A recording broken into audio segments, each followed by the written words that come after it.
ਸੰਗੀਓ ਤੇ ਬੇਲੀਓ, ਤੁਸੀਂ ਵੇਖ ਰਹੇ ਹੋ ਉਫਕ ਟੀਵੀ। ਮੈਂ ਹਾਂ ख्वाजा आजम। ਇਸ ਦੀ ਤਹਿਕੀਕ ਕੀਤੀ ਹੈ ਕਿਬਰੀਆ ਸਦੀਕ ਨੇ। ਕਬੱਡੀ ਨੂੰ ਘੱਟ-ਵੱਧ ਪਾਕਿਸਤਾਨ ਦੇ ਸਾਰੇ ਪਿੰਡਾਂ ਵਿੱਚ ਖੇਡਿਆ ਜਾਂਦਾ ਹੈ। ਇਹ ਖੇਡ ਜਨੂਬੀ ਏਸ਼ੀਆ ਵਿੱਚ ਬਹੁਤ ਮਸ਼ਹੂਰ ਹੈ। ਖਾਸ ਤੌਰ ਤੇ ਇਹ ਮਸ਼ਰਕੀ ਤੇ ਮਗਰਬੀ ਪੰਜਾਬ ਦੋਵਾਂ ਵਿੱਚ ਹੀ ਬਹੁਤ ਜਜ਼ਬੇ ਤੇ ਜੋਸ਼ੋ ਖਰੋਸ਼ ਨਾਲ ਖੇਡਿਆ ਜਾਂਦਾ ਹੈ। ਖਾਸ ਤੌਰ ਤੇ ਚਪੇੜਾਂ ਵਾਲੀ ਕਬੱਡੀ ਤੇ ਖੇਡਣਾ ਆਮ ਬੰਦੇ ਦੇ ਵੱਸ ਵਿੱਚ ਹੀ ਨਹੀਂ ਹੈ। ਇਹਦੇ ਲਈ ਮਜ਼ਬੂਤ ਜਿਸਮ ਦੇ ਨਾਲ ਬਹੁਤ ਵੱਧ ਹੌਸਲਾ ਵੀ ਚਾਹੀਦਾ ਹੈ। ਅਮਰੀਕਾ ਵਿੱਚ ਇਸ ਤਰ੍ਹਾਂ ਦੇ ਮਰਦਾਨਾ ਖੇਡਾਂ ਨੂੰ ਬਹੁਤ ਸ਼ੌਕ ਨਾਲ ਵੇਖਿਆ ਜਾਂਦਾ ਹੈ। ਮੇਰੇ ਖਿਆਲ ਵਿੱਚ ਇਹ ਖੇਡ ਜੇ ਅਮਰੀਕਾ ਵਿੱਚ ਮੁਨੱਕਦ ਕੀਤਾ ਜਾਵੇ ਤੇ ਕਿਉਂ ਨਾ ਟਿਕਟਾਂ ਬਲੈਕ ਵਿੱਚ ਵਿਕਣ। ਇਸ ਲਈ ਉਹ ਮੁਲਕਾਂ ਜਿਨ੍ਹਾਂ ਵਿੱਚ ਕਬੱਡੀ ਖੇਡੀ ਜਾਂਦੀ ਹੈ, ਇਹਨਾਂ ਨੂੰ ਚਾਹੀਦਾ ਹੈ ਕਿ ਇਹ ਖੇਲ ਨੂੰ ਅਮਰੀਕਾ ਵਿੱਚ ਮੁਤਾਰਫ ਕਰਾਉਣ। ਮਜ਼ੀਦ ਅੱਗਾ ਵਧਣ ਤੋਂ ਪਹਿਲੇ ਮੈਂ ਤੁਹਾਨੂੰ ਬੇਨਤੀ ਕਰਨਾ, ਤੁਸੀਂ ਉਫਕ ਟੀਵੀ ਨੂੰ ਸਬਸਕ੍ਰਾਈਬ ਕਰੋ ਤੇ ਨਾਲ ਲੱਗੇ ਘੰਟੀ ਦੇ ਬਟਨ ਨੂੰ ਵੀ ਪ੍ਰੈਸ ਕਰੋ ਤਾਂ ਪੰਜਾਬੀ ਦੀ ਹਰ ਵੀਡੀਓ ਦਾ ਟਾਈਮ ਨਾਲ ਤੁਹਾਨੂੰ ਪਤਾ ਲੱਗਦਾ ਰਹੇ। ਤੇ ਦੋਸਤੋ ਅੱਗੇ ਵਧਨੇ ਆ। ਇਹ ਜ਼ਿਆਦਾਤਰ ਜਨੂਬੀ ਏਸ਼ੀਆ ਵਿੱਚ ਖੇਡੀ ਜਾਂਦੀ ਹੈ। ਇਹ ਜਨੂਬੀ ਏਸ਼ੀਆ ਤੇ ਆਲੇ ਦੁਆਲੇ ਦੇ ਦੂਜੇ ਏਸ਼ੀਆਈ ਮੁਲਕਾਂ ਵਿੱਚ ਮਸ਼ਹੂਰ ਹੈ। ਕਬੱਡੀ ਬਾਰੇ ਵਿੱਚ ਪੁਰਾਣੀ ਹਿੰਦੁਸਤਾਨ ਦੀ ਤਾਰੀਖ ਵਿੱਚ ਮੁਖਤਲਿਫ ਤਾਰੀਖ ਬਿਆਨ ਕੀਤੀ ਗਈ ਹੈ, ਪਰ ਇਸ ਖੇਡ ਨੂੰ 20ਵੀਂ ਸਦੀ ਵਿੱਚ ਇੱਕ ਆਵਾਮ ਦੇ ਮਸ਼ਹੂਰ ਖੇਡ ਦੇ ਤੌਰ ਉੱਤੇ ਮਕਬੂਲ ਕੀਤਾ ਗਿਆ ਹੈ। ਇਹ ਬੰਗਲਾਦੇਸ਼ ਦਾ ਕੌਮੀ ਖੇਡ ਹੈ। ਇਹ ਹਿੰਦੁਸਤਾਨੀ ਰਿਆਸਤਾਂ ਆਂਧਰਾ ਪ੍ਰਦੇਸ਼, ਬਿਹਾਰ, ਹਰਿਆਣਾ, ਕਰਨਾਟਕ, ਕੇਰਲਾ, ਮਹਾਰਾਸ਼ਟਰ, ਪੰਜਾਬ, ਤਾਮਿਲਨਾਡੂ, ਤੇਲੰਗਾਨਾ ਤੇ ਉੱਤਰ ਪ੍ਰਦੇਸ਼ ਦਾ ਰਿਆਸਤੀ ਖੇਡ ਹੈ ਤੇ ਪਾਕਿਸਤਾਨ ਵਿੱਚ ਇਹ ਜ਼ਿਆਦਾਤਰ ਪੰਜਾਬ ਵਿੱਚ ਖੇਡਿਆ ਜਾਂਦਾ ਹੈ ਤੇ ਸ਼ੌਕ ਨਾਲ ਵੇਖਿਆ ਜਾਂਦਾ ਹੈ।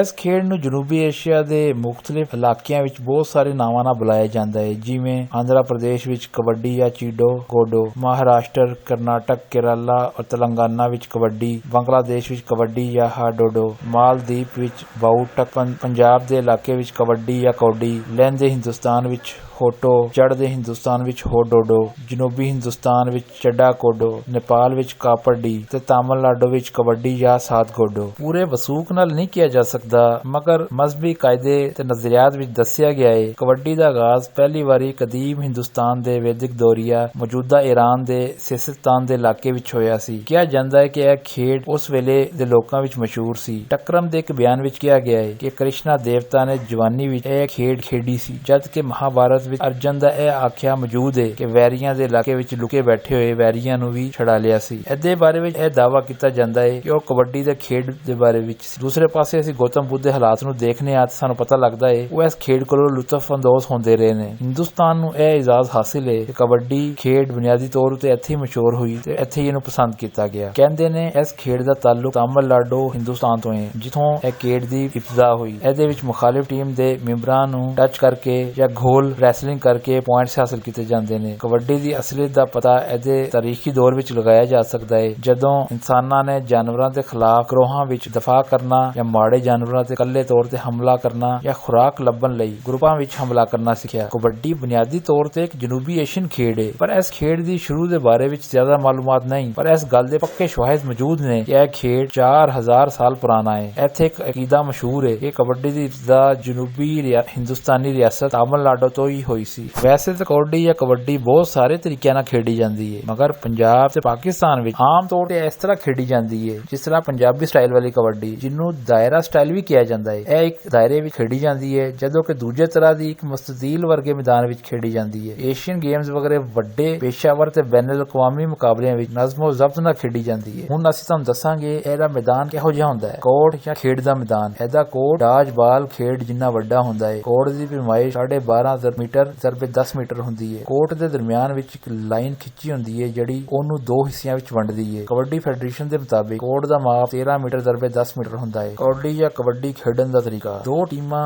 ਮੈਦਾਨਾਂ ਦੇ ਮੁਖਾਲਿਫ ਹਿੱਸਿਆਂ ਤੇ ਆਪਣਾ ਕਬਜ਼ਾ ਕਰ ਲੈਂਦੀਆਂ ਨੇ ਤੇ ਦੂਜੇ ਹਿੱਸੇ ਵਿੱਚ ਛਾਪਾ ਮਾਰ ਵੇਚਦੀਆਂ ਨੇ। ਛਾਪਾ ਮਾਰਨ ਵਾਲਾ ਮੁਖਾਲਿਫ ਟੀਮ ਦੇ ਖਿਡਾਰੀਆਂ ਨੂੰ ਹੱਥ ਲਾ ਕੇ ਅਤੇ ਹਿੱਸੇ ਤੋਂ ਵਾਪਸ ਆਉਣ ਦੀ ਕੋਸ਼ਿਸ਼ ਕਰਦਾ ਹੈ ਤੇ ਛਾਪੇ ਦੇ ਦੌਰਾਨ ਉਹ ਆਪਣੀ ਸਾਹ ਰੋਕ ਲੈਂਦਾ ਹੈ। ਇਹ ਇਸ ਤਰ੍ਹਾਂ ਖੇਡਿਆ ਜਾਂਦਾ ਹੈ। ਖਿਡਾਰੀਆਂ ਦੇ ਮੈਦਾਨ ਦੇ ਵਿੱਚ ਆਉਣ ਦੇ ਬਾਅਦ ਟਾਸ ਜਿੱਤਣ ਵਾਲੀ ਟੀਮ ਪਹਿਲੇ ਆਪਣਾ ਖਿਲਾੜੀ ਰੇਡਰ ਮੁਖਾਲਿਫ ਟੀਮ ਦੇ ਮੈਦਾਨ ਵਿੱਚ ਭੇਜਦੀ ਹੈ। ਰੇਡਰ ਕਬੱਡੀ ਕਬੱਡੀ ਕੌਡੀ ਕੌਡੀ ਬੋਲਦੇ ਆਇਆ ਮੁਖਾਲਿਫ ਟੀਮ ਦੇ ਮੈਦਾਨ ਵਿੱਚ ਜਾਂਦਾ ਹੈ। ਕਿਸੇ ਮੁਖਾਲਿਫ ਖਿਡਾਰੀ ਨੂੰ ਹੱਥ ਲਾ ਕੇ ਆਪਣੇ ਮੈਦਾਨ ਦੇ ਵਿੱਚ ਵਾਪਸ ਆਉਣ ਦੀ ਕੋਸ਼ਿਸ਼ ਕਰਦਾ ਹੈ। ਇਸ ਦੇ ਦੌਰਾਨ ਉਹ ਇਸ ਗੱਲ ਦਾ ਖਿਆਲ ਰੱਖਦਾ ਹੈ ਉਹਦਾ ਸਾਹ ਨਾ ਟੁੱਟਣੇ ਪਾਏ। ਸਾਹ ਟੁੱਟਣ ਦੀ ਸੂਰਜ ਵਿੱਚ ਨਸ ਕੇ ਉਹਨੂੰ ਆਪਣੇ ਮੈਦਾਨ ਵਿੱਚ ਵਾਪਸ ਆਉਣਾ ਹੁੰਦਾ ਹੈ। ਜਦੋਂ ਤੱਕ ਉਹ ਸਾਹ ਲੈਣਾ ਰੋਕ ਲਵੇ ਉਦੋਂ ਤੱਕ ਉਹ ਕਬੱਡੀ ਕਬੱਡੀ ਬੋਲ ਸਕਦਾ ਹੈ। ਉਹ ਮੁਖਾਲਿਫ ਖਿਡਾਰੀਆਂ ਜਿਨ੍ਹਾਂ ਨੂੰ ਸਟਾਪਰ ਕਿਹਾ ਜਾਂਦਾ ਹੈ ਨੂੰ ਹੱਥ ਲਾਉਣ ਦੀ ਕੋਸ਼ਿਸ਼ ਕਰਦਾ ਹੈ। ਇਸ ਅਮਲ ਵਿੱਚ ਜੇ ਉਹ ਮੁਖਾਲਿਫ ਟੀਮ ਦੇ ਕਿਸੇ ਸਟਾਪਰ ਨੂੰ ਹੱਥ ਲਾਉਣ ਜਾਂ ਟੱਚ ਟੱਚ ਕਰਨ ਵਿੱਚ ਕਾਮਯਾਬ ਹੋ ਜਾਂਦਾ ਹੈ ਤੇ ਸਟਾਪਰ ਨੂੰ ਮੋਇਆ ਸਮਝ ਲਿੱਤਾ ਜਾਂਦਾ ਹੈ। ਉਸ ਸਟਾਪਰ ਨੂੰ ਮੈਦਾਨ ਤੋਂ ਬਾਹਰ ਜਾਣਾ ਪੈਂਦਾ ਹੈ ਤੇ ਸਟਾਪਰ ਨੂੰ ਟੱਚ ਕਰਨ ਦੇ ਅਮਲ ਵਿੱਚ ਜੇ ਰੇਡਰ ਅਗਰ ਸਟਾਪਰ ਦੇ ਕਾਬੂ ਵਿੱਚ ਆ ਜਾਵੇ